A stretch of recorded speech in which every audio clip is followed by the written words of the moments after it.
Olá, meu nome é Helen Isolani, eu sou cantora, mestranda em performance musical pela UFMG, eu tenho a orientação da doutora Luciana Monteiro e eu trabalho com o Classical Crossover.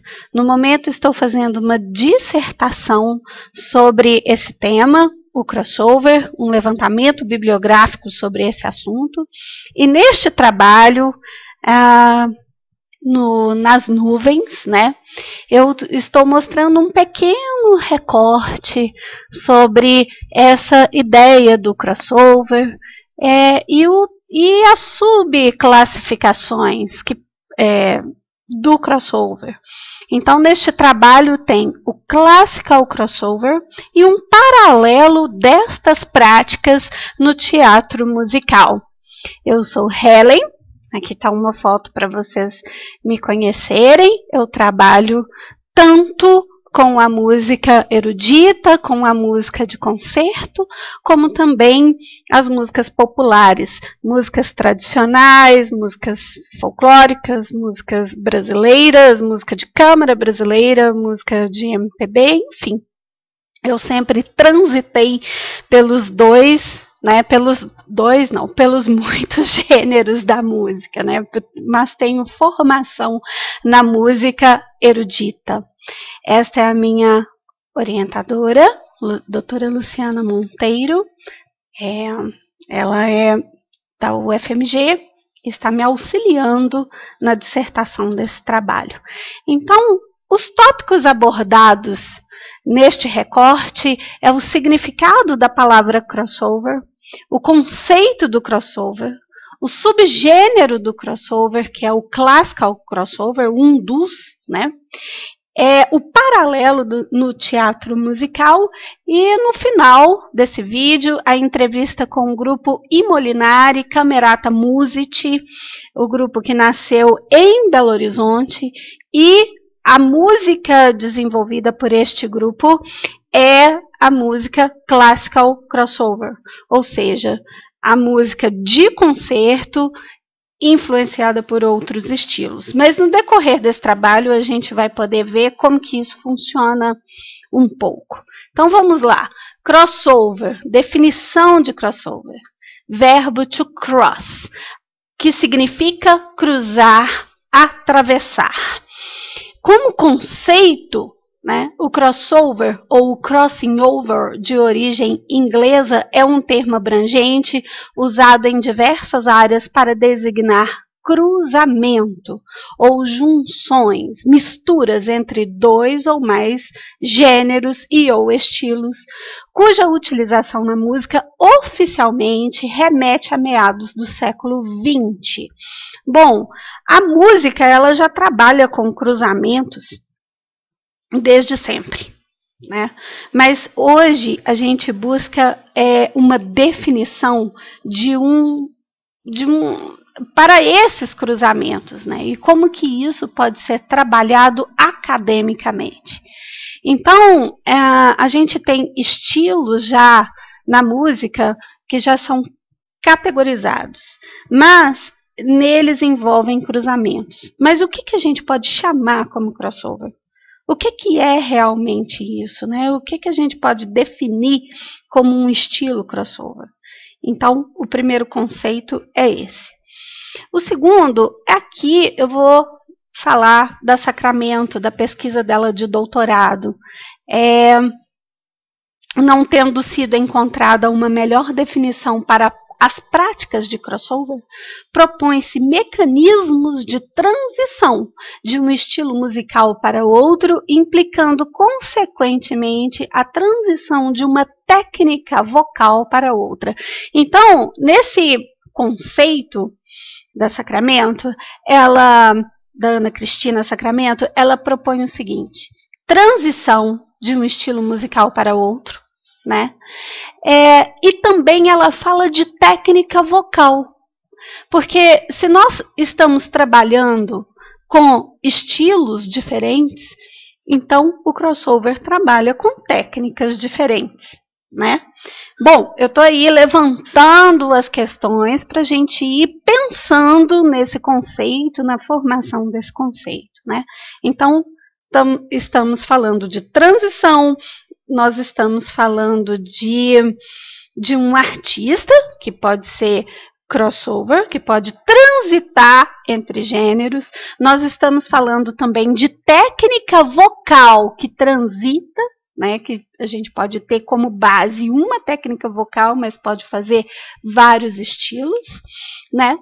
Então, eu encontrei aqui uma referência do livro The Vocal Athlete, que ele faz referência ao hybrid singer, o cantor híbrido.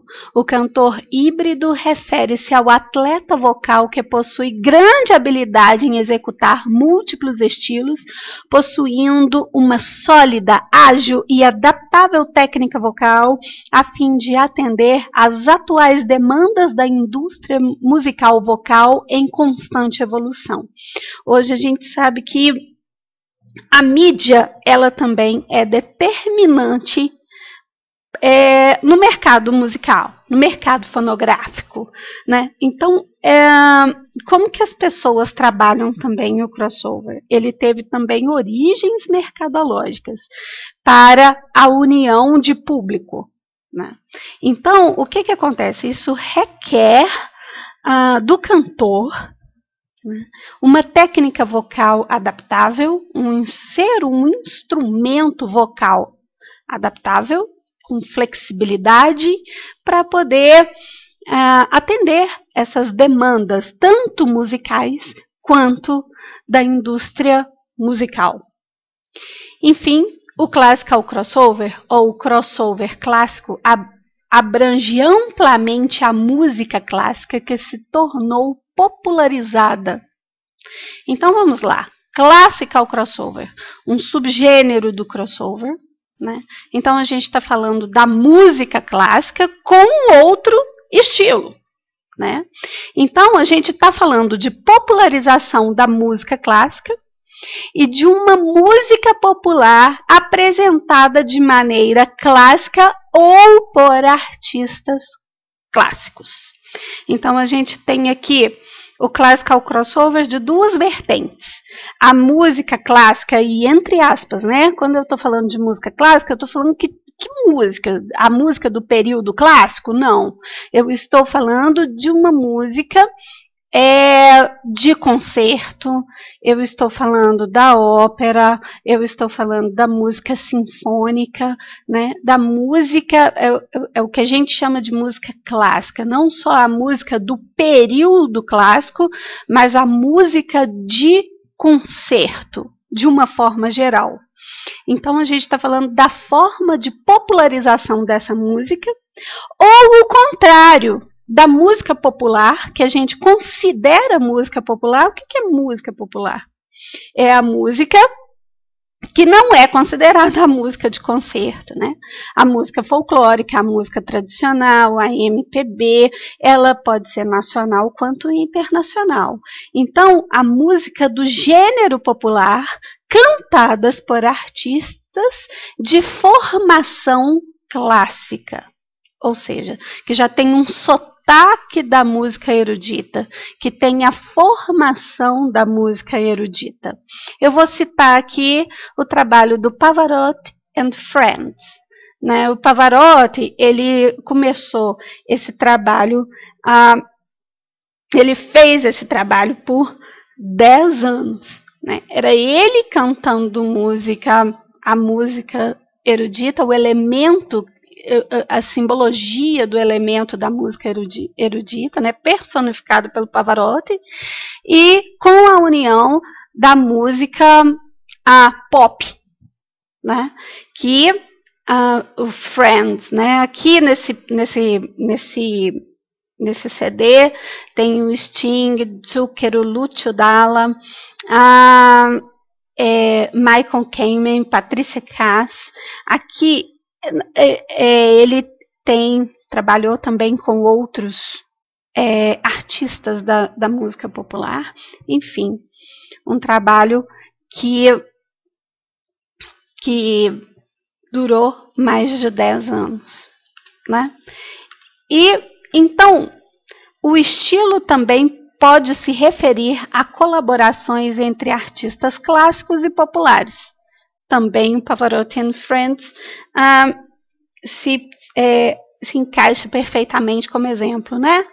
Bem como músicas que misturam elementos da música clássica, incluindo a ópera e a sinfônica, com a música popular, o pop, o rock, folk e a música latino-americana, entre outros estilos e tipos de música. Eu gostaria de falar um pouco dos marcos do classical crossover.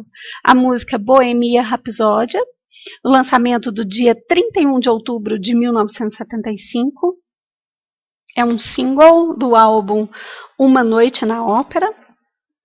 Barcelona, também Freddie Mercury com a soprano Montserrat Caballé, que foi lançado em 26 de outubro de 1987. Os concertos dos três tenores em Caracalla, 7 de julho de 1990. O single Amigos para Sempre, da Celebrate-Me José Carreras, em 1992. E o Pavarotti and Friends, de 1992 a 2003.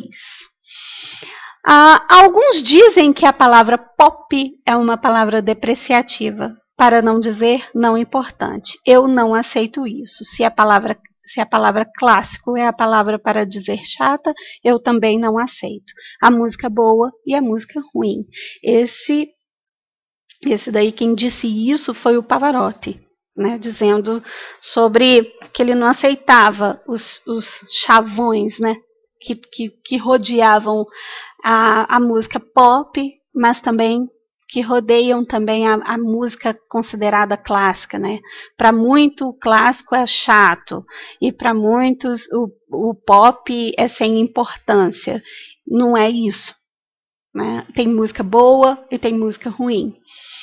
Enfim, vou entrar agora no teatro musical. Os cantores líricos que cantam no teatro musical. O classical crossover na linguagem do teatro musical. Como que é feito, né, essa transição? Como que isso acontece? Bom, existem obras que transitam entre a ópera e o musical, como também cantores de formação da música erudita que cantam no teatro musical. Dentro da indústria fonográfica clássica, o termo crossover é aplicado particularmente a gravações de repertório popular de artistas clássicos como melodias de espetáculo na Broadway.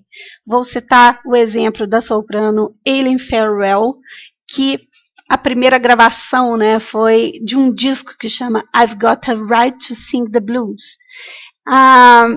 Ela era uma cantora erudita, né, e começou gravando blues. Outro exemplo é da soprano Leslie Garrett, que gravou também músicas da Broadway. O West Side Story com José Carreras e a soprano Kirite Kanawa. Cantores líricos que fizeram um musical de Bernstein. E recentemente, esse ano de 2018, a soprano Renée Fleming gravou a trilha sonora do filme A Forma da Água. A música chama You Never Know. Bom, agora vocês vão ficar com a entrevista do grupo I Molinari Camerata Musici. Crossover significa isso, atravessa os estilos, então do erudito ao popular, né? As formações que fazem esse repertório, quer dizer, não tem o erudito, não tem o popular, estão todos os estilos num concerto. Quer dizer, uma música erudita, ela pode ter uma cara Sim, mais popular e uma música popular com refinamento erudito, exatamente, erudito. Essa é a proposta. As vestimentas de cada música mudam, né? Quer dizer, os arranjos é que vão dar esse caráter diversificado e as linguagens erudito e popular dialogando. Né? E isso é uma coisa que lá fora já tem alguns anos, desde o início da década de 90, né, que já acontece isso, mas no Brasil esse é um fenômeno que está começando a acontecer. Né? Uma arte às vezes bela, como uma área de ópera, uma melodia linda e de música erudita, não precisa nem ser ópera, mas uma canção erudita, né? E colocando nela uma vestimenta mais acessível, mais popular, né? Mais em que as pessoas entendam, qualquer pessoa, independente da cultura, né? E também trazendo as grandes melodias, grandes músicas do música popular, dando um refinamento para poder ajustar nesse contexto e fazer também esse diálogo, né? Essa interação. Buscando a emoção, buscando o valor da música como veículo de comunicação, né? E transitando por esses estilos. O que determina essa escolha de repertório para vocês? Músicas que emocionem? Músicas que emocionem e informação musical, né? Porque a pessoa que nunca ouviu uma ópera, né, pode ter acesso à música, mas também não fica tão perdido porque no concerto tem muitas músicas populares. E a partir do momento que ela ouve, de repente, uma música também adaptada para o estilo, ela pode se interessar e depois querer ouvir uma ópera. Na verdade, a colocação vocal que a gente faz é uma colocação que é quase erudito num concerto inteiro. Nem o erudito é tão pesado, nem o popular é tão leve. Essa característica de não termos fronteiras significa isso. Usar um repertório que tradicionalmente é feito de uma forma e a gente mantém as características fundamentais disso e nós usamos isso de uma maneira um pouco mais divertida, digamos. As pessoas pensam que o cantor lírico ele é muitas vezes fica até um pouco distante, porque é um cantor treinado para cantar sem microfone, é um cantor treinado para cantar respondendo a um drama específico, né, dentro de um contexto operístico, e é claro que há sim por parte do cantor uma preocupação muito grande em projetar a voz, e que a voz tem que estar no lugar certo, enfim. Mas tem havido no mundo todo uma grande mudança de paradigma em relação a isso, e os cantores, mesmo os cantores de ópera, eles são treinados corporalmente e interpretativamente para chegar muito mais ao público. Buscamos sim essa comunicação com o público de uma maneira muito mais acessível, uma forma mais direta, mais fácil, né? Digamos que quebramos um pouco o protocolo, né? Que as pessoas pensam que vão achar num teatro de ópera. Tem sido um desafio muito grande dialogar essas linguagens sem que haja um conflito. Qual o risco nesse caso? O risco é de você tornar uma coisa, primeiro, alienígena, estranhíssima, um negócio, o que é isso aí, né? O segundo perigo seria exatamente você, não está tão feia, mas está descaracterizado, isso aí, poxa, mas isso aí não é uma coisa nem outra. E uma terceira é de ficar realmente assim, um pastiche, né? E pode cair até no ridículo. Existe muito ceticismo de ambos os lados, né? Inclusive no lado acadêmico, erudito, como no lado também da música popular, que tem muita gente que não... Graças a Deus isso está acabando um pouco. Eu acho que as pessoas estão se encontrando mais dos dois lados, querendo essa troca, né? Universalizar, na verdade, as linguagens. Interessante, Renata, que esse é um fenômeno que o Robério falou no início, já vem acontecendo historicamente. Na época dos grandes tenores, de Caruso, Digli, Corelli, já se cantava músicas populares italianas, no caso da Itália, dentro de um concerto onde se cantavam também áreas de ópera. Depois, nos anos 90, no Mundial de Futebol da Itália, o famoso trio Pavarotti, Carreras e Domingo, esse é o fenômeno erudito de caráter popular mais importante do século XX, né? Que é um evento completamente esportivo. Pela primeira vez aparecia num palco 3 tenores, um repertório completamente reservado historicamente para as elites. Eu acho que nós, no Brasil, estamos seguindo uma tendência cujo objetivo, volto a dizer, é o de emocionar as pessoas, de transmitir uma linguagem artística de qualidade, sem entrar em conflitos.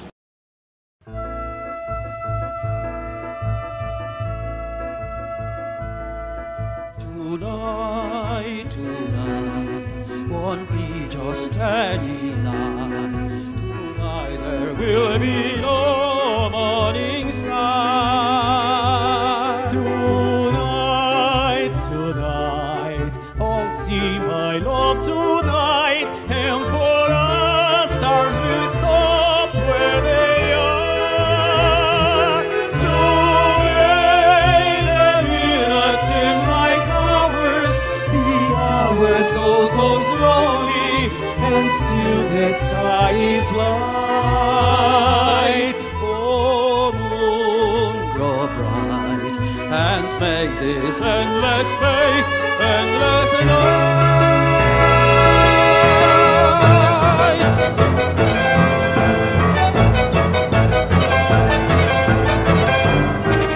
Tonight, tonight, would be just any night.